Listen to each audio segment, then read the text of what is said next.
тое каротенькая памятна, да? 1390 год у нас вялікі князь літоўскі Ягайла засноввае першы ў гісторыі менскі касцёл. Касцёл Найсвяцейшай Троіцы суадносна месца, дзе ж стаім, да?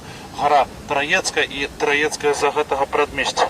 Касцёл згарыць у 19 стагоддзі, на жаль, па сённяшні дзень не знойдзены некай графічнай паінфармацыі. Цікава ж было, як выглядаў 500-гадовы драўляны касцёл, але няма. Ну, фоткі зразумела, то не дажыў, пажарт хоць бы намалявалі ёмыя, але нічога такога не пазахавалася. І потым, калі касцёл згарэў, гэта ж вялікі плац, па факту, ў цэнтры горада, яго ператварылі людзі ў траецкі кірмаш. Глядзіце, які тут быў тушняк. Вось, до самого 39-го года, пакуль Ламберт не будуе нам знакаміты оперны тэатр. А пра оперны тэатр адразу запускаюць чуткі. Бо ў тыя часы ў газетах паўсюль друкавалі, што ў Маскве сабраліся будаваць самы высокі будынак у свеце. Ён павінен быў называцца Палац Саветаў, дзеля яго ўзарвалі храм Хрыста Збаўцы.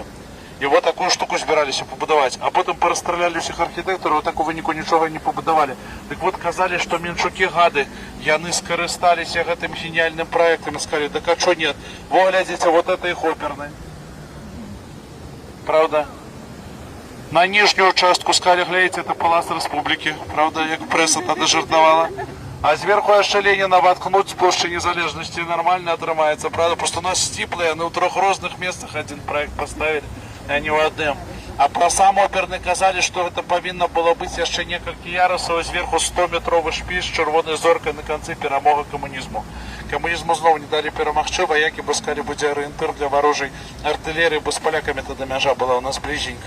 Вайна скончылася, пачалі людзі культурнае жыццё аднаўляць. Самая папулярная пасляваенная балерына Бася Карпілава, якая цудоўна танцавала Нотр-Дам де Парі, прыйшлі сябры на струю і сапсавалі, кажуць, мы кніжку чыталі, вось, у кніжцы напісана, што ў Эсмеральде была каза, у цябе няма казы, балет не настоящий.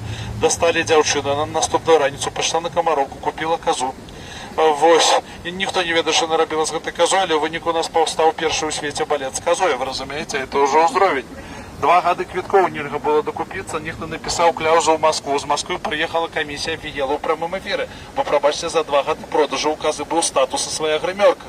З саломай, травой і сваімі пастушкамі і пастаралі, разумееце? І па тэатру выдаюць афіцыйны дакумент, які гучыць проста вау.